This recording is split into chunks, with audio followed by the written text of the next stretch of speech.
My apologies in advance if you get a sense of deja vu from this video. But I have had a Thunderbird 3 collection video up before now, but I've expanded on my collection to the point where I thought I would start from scratch again. And that was largely because I got hold of this. Now, this is a little bit special because when I say that there have been 60 years of Thunderbird 3s, this is why. This is a Jack Rosenthal Thunderbird 3, also known as a JR21 Thunderbird 3. And these were amongst the first Thunderbird's toys to be released. Originally produced in the UK, later got produced abroad. And I'm actually going to look for the first time here to see if I can figure out where this one was produced. It's not complete, but I got this with the Tracy Island. And I saw it in the pictures and I thought, I know what that is. And I know they're relatively hard to get hold of. And I don't think that the seller particularly knew what they had. They're not massively valuable, especially not when they're banged up like this one is. But as you can see, they were friction toys. So you could run them along the ground. But apparently the British manufacturers actually ran out of friction units for them at one point. And this is a made in Hong Kong one, which is not massively surprising to me because these are far more common to find than the British version as I understand it. But nonetheless, it was nice to finally pick one up. This one is very, very breaky. But as you can see, you know, it's very recognisably Thunderbird 3. It's got the white collar, the sort of the grey fins here. Yeah, I mean, it's very, very broken. But I got it purely for the purposes of showing you what one of these looks like on the video. Interesting, I've seen these sort of black stripes reproduced on later models as well. But this dates from about 1966. So what I hold in my hand here is probably getting on for 60 years old. And, you know, I might put it back up for auction as spares and repairs because there might be some usable elements from it for someone else. But that was a very, very early Thunderbird 3 toy. So I'm going to fast forward now. And if you're familiar with my videos, you'll be aware that the line that I'm likely to show you is Matchbox. And Matchbox did a rather curious thing because Matchbox released this. And it's not a particularly large Thunderbird 3, and indeed they did not release a huge Thunderbird 3. So what's curious about this is it has this black docking collar, which I don't believe is show accurate. And yet this was the one that was supposed to go into the very famous 1992 Matchbox Tracy Island, of course. And yet, you know, it's not show accurate, strictly speaking, which is curious, but maybe they decided that they didn't want to paint the rubber or something, I don't know. But this is what you're looking for. This is often missing, but this will immediately tell you that it's a 1992 ITC Entertainment Limited Thunderbird 3, which tells you exactly which era it comes from. It's the Matchbox one. So something to look out for if you're looking for an example of this, made in China. But yeah, I mean, it's a nice die-cast model. You know, it's solid. Although these nose cones are rubber, which of course is a very, very sensible thing to do because if it weren't rubber, you can imagine how many eyeballs would have been lost over time. Ugh, yes. But nice Thunderbird 3 to have sort of in the hand weight-wise. Now, and I start racking my brains here in terms of timing, but next up we would have the Carlton Vivid sort of reboot era toys, the 1999 toys. Now, I've only got hold of one of these relatively recently, which is another reason for redoing the video. So this is the Matchbox, small. This is the Carlton Vivid, small. And as you can see, it's not quite as small by, you know, a couple of centimeters difference basically. And it was also it has the white collar.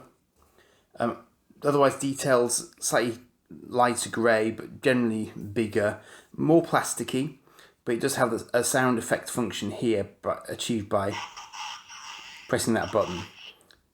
the batteries aren't in great nick. So you know, it is what it is with that one. But now let me show you what else Carlton produced. And it was this. It was a case of go big or go home. So another Soundtech set, but this time their supersized version of Thunderbird 3, which I was lucky enough to pick up with my son from a Toy Story Matlock, which we weren't looking for it particularly, we just sort of hit upon it, and it is officially called a supersized Thunderbird 3.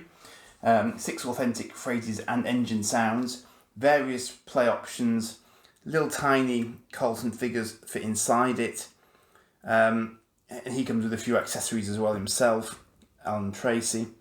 3 AAA batteries required, and it makes sounds when it takes off and so on. So really nice box to have.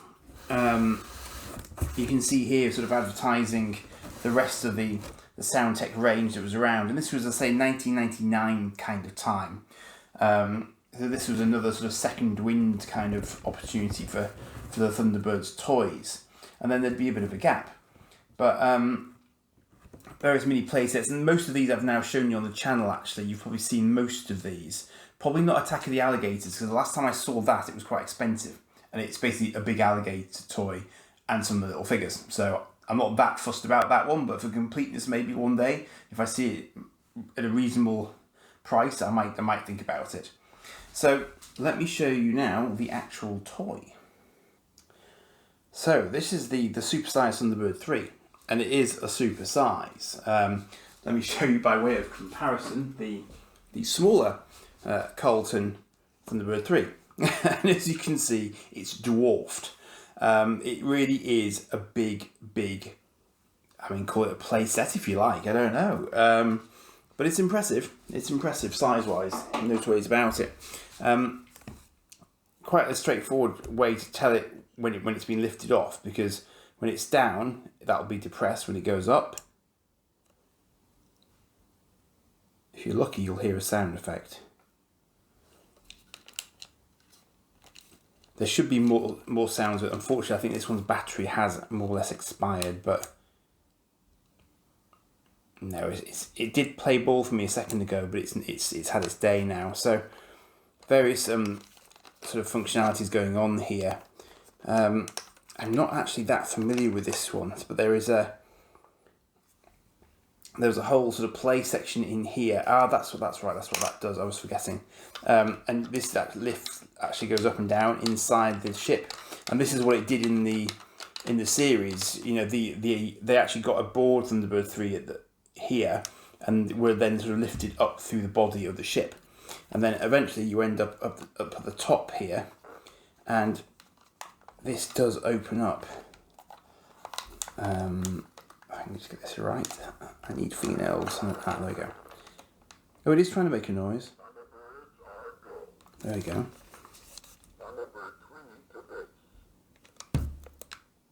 Just about hear that. And again, this is the sort of the pilot's chair is up here. In fact, he might even be in here. Oh yeah, he is. Look, just about make him out there. So he can pop out from the top there. So you know, it's very, very cleverly done. It's really nicely detailed. There's I don't know if you can see in there, but there's a sort of whole control screen sticker array sort of inside the actual cockpit area. So it's very, very well thought through. Very, very clever, good play possibilities from it. And this one's in really, really lovely condition. You know, I was mightily impressed when we found it, but it's one of the great advantages of going to a physical store, because the physical stores won't risk their reputation by putting sort of, you know, battered product on the shelves. So you know they won't have taken something unless it's in really good resellable condition. So very nice example of how it should be done in terms of how, you know, the sort of the state you can get things when you pick them up. So that would have been a superb toy. And unfortunately, I was far too old to be in my toy era when this one came out, but I would have loved it. No two ways about it.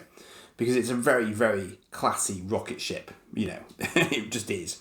So, from 1999, The only other little one I can show you in the sort of intervening years is another Carlton one, but it's much, much smaller. This is the Carlton Thunderbird 3 that I've very recently picked up from their Tracy Island, but their PowerTech Tracy Island. So if I again use the smaller Soundtech one for scale, you can see that the design is an exact copy of that one, but in miniature. But it is literally half the scale of the Soundtech one, and the PowerTech one doesn't do anything. It's just designed to launch out of their Tracy Island. That's it. So that's all it does. But it's again, it's one I didn't know existed until recently. Now, I'm going to have to look at this with you. I've never actually got this one out of its box. It's marked as being 50 years. So actually, that would put it at, let's have a look. Yeah, 2016. That makes perfect sense. Which means, technically speaking, I need to not show you it now. In fact, that's probably the latest. That could be the latest Thunderbird the youngest Thunderbird that I've got. So I'll show that to you in a moment. But now we get into the era of the 2004 film. Yes, I know.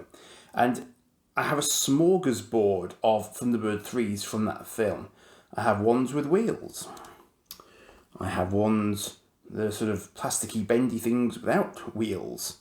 I have ones that are slightly longer, bendy, plasticky ones without wheels for no apparent reason.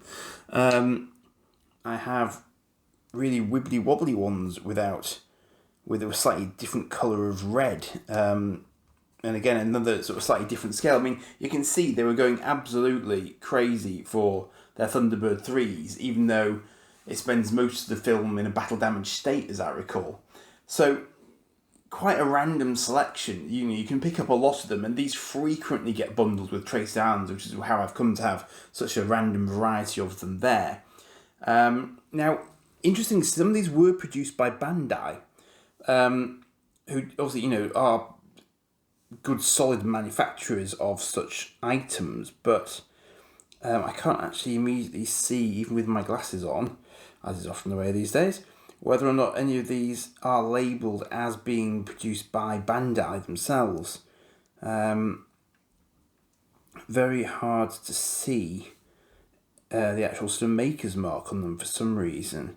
Normally it's fairly obvious, and there may be something down the bottom end there that I can't make out. Just have a quick look at this one. I mean, this one is very, very...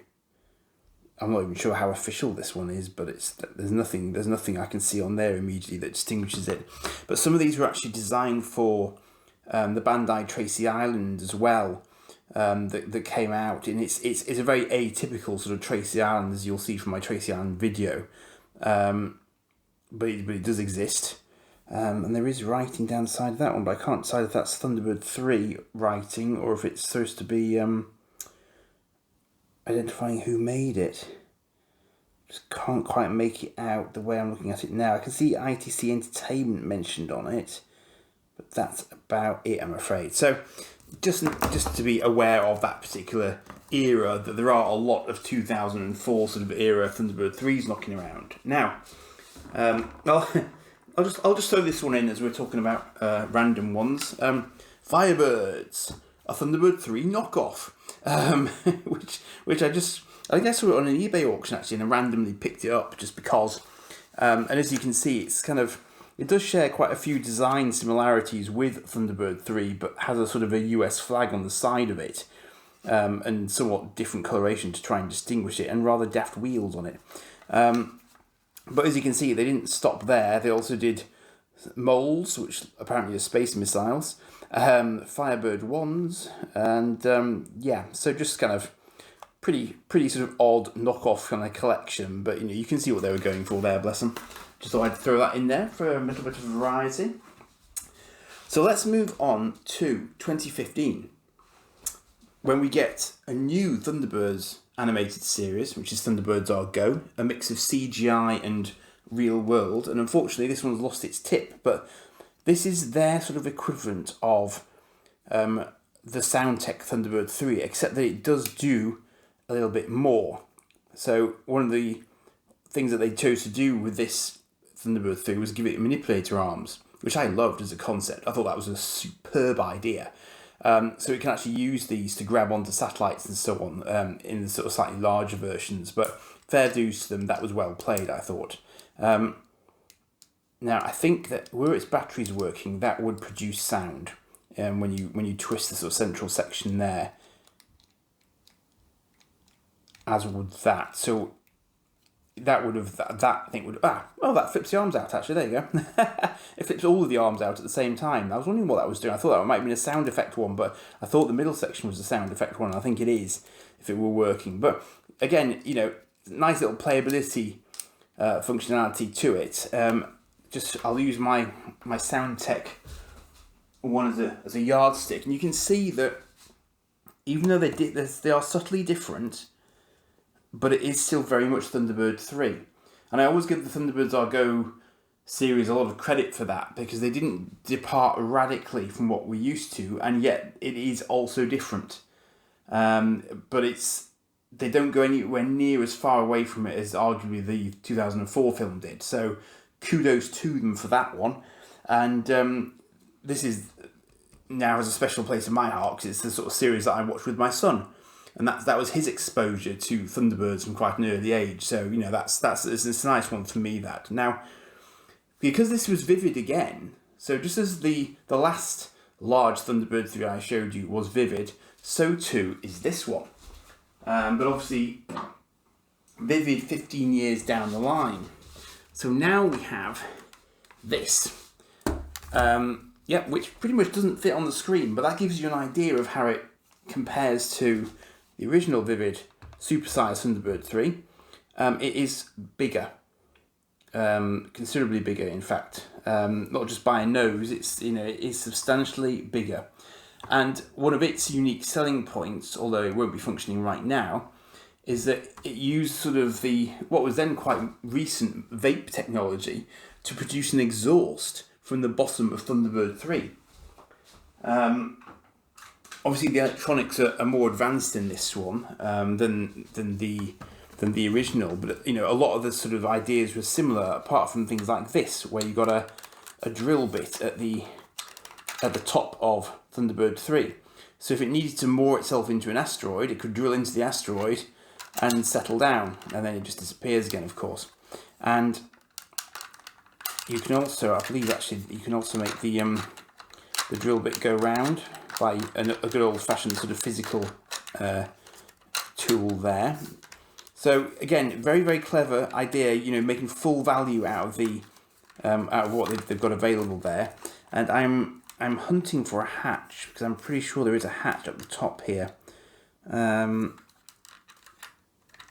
I could be wrong, but I thought there was a hatch somewhere around here. I mean, again, it's so cleverly done that it can be very, very hard to figure out where these gaps are, and perhaps I'm imagining it. Perhaps it's lower down. I bet I did this better the first time I did the video, to be honest. But anyway, so battery compartments in here, I believe.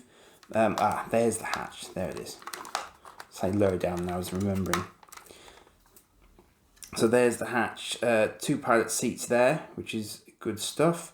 And again, annoyingly, my little figures for this range seem to have disappeared. But you know, there were little figures, not unlike the original Carlton Thunderbirds figures, in fact, which would have sort of fitted in there quite happily and steered the ship around the place, of course. Can't remember if that did anything, but that does spin. And as I say, this if it were working would have produced smoke from the bottom there. You just had to open this section here and sort of refill a little vapor container every time you wanted to do it. But like the small one, the arms also come out, and they come out like this, and then they also extend now in this one, because I won't do it all the way on this occasion, but you can then split these at the end, and then when you come to land it, you can land it using those as stabilising arms, and it will quite happily stand up using those feet, which again, very, very clever idea on their part. making full use of the CGI that they were able to use for the show, but they can also, of course, reproduce a degree of that in these more modern toys. So overall, it doesn't actually feel massively heavy. You might be surprised by the simple fact that it's not actually massively heavy, because obviously it's very, very plastic, but it is quite decent plastic. This one hasn't lost anything over time, and it is getting on for 8 years old itself now, but it's still quite happily going in and out. As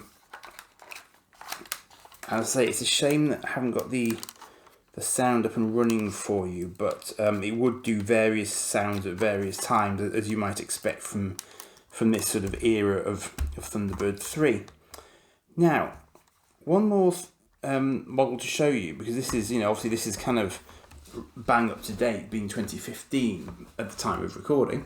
However, there is one more that I've picked up recently, and this is a whole separate subgenre of Thunderbird's toys. There's no two ways about it. But I saw this on an auction, and I just thought that's kind of interesting, because I tell a lie, there is one other one I haven't shown you. This one, and this is teeny tiny. You can see, literally fits in the palm of my hand. This is a Tomica Thunderbird 3. It's, as you might be able to tell immediately, that's a Thunderbirds Are Go animated series, Thunderbird 3. You can probably just, you can make out the Tomica there. Now, I really love these, because these are actually tiny little die-cast examples of models. And for some reason, these just showed up in the toy shops at the same time as all these huge models were coming out. But they were in little boxes, which is a classic Japanese market kind of idea. And somehow I think the Japanese just kind of snuck them into the UK market at the same time as all the other Thunderbirds Are Go stuff was coming out. So I really sort of like that, because I'm a fan of diecast, as you'll know from the channel. But this is why this one caught my eye, because I thought, is this from the same range? Now, this is actually Takara Tomy. It's not Tomica, and I don't know if they are interlinked. I have the sneaking suspicion that maybe Tomica is a name that the merged company kind of took on. But as you can see, this is good. This is an original Japanese toy, but you can see here it's got copyright ITC Entertainment Group Limited, 64.99 2016. So it's obviously kind of, it's acknowledging its roots there. But I haven't taken this out of its box before, so I don't know what sort of scale I'm looking at. So I just don't know, basically. I don't remember it being vastly expensive. But let's just have a little look. And that's interesting, because that's the classic sort of Thunderbirds font there that they've used to do it with. It's just going to slot straight out. it's just lovely just getting something in a little box like that. It's just very, very simple. Nice glossy box though. But it's like the old, sort of the old Matchbox boxes that little die-cast cards used to come in, which is nice. So let's have a little look. See, now that does look very Tomica to me. That does look very, very similar to the one that we just looked at. But it's even got a little, I won't set it up now, but it's even got a little display stand for it, which is nice. So it's nice to get that in the box, because otherwise that would probably be the sort of thing that would get lost to time. But that's the Thunderbirds Are Go one. And let's just have a look at this for scale, because they do look and feel very, very similar. So I do wonder if they are produced by the same people, but they're just a sort of little bit of a name change somewhere along the way. But I love that. That's the first time I've seen yellow on the underside of the central section. I bet you, knowing the Japanese, that show accurate. White collar. Interestingly, black lettering there, white lettering there, and again that's something you see a sort of. That's the same on the supersized Carlton actually. So a big white 3 and a smaller black 3 on the engine pods. That's quite interesting. And again, the nice sort of rounded entry portal at the bottom there, which is what I'd expect to see. So I love those. I'm gonna have to keep an eye open for these now, because I don't think it was massively expensive, but it'd be quite cool to have a little die-cast range of those, because I bet you wouldn't really see those terribly often unless you were really hunting in the right sort of shot. But I mean, it seems funny to be ending the video on the two smallest examples, but I guess that's just the way of it. So on that bombshell, on this second edition of my Thunderbird 3 video, I will love you and leave you, and as ever, do like and subscribe, and I will see you on the next one, which could even be into the next year at this point. Cheers for now.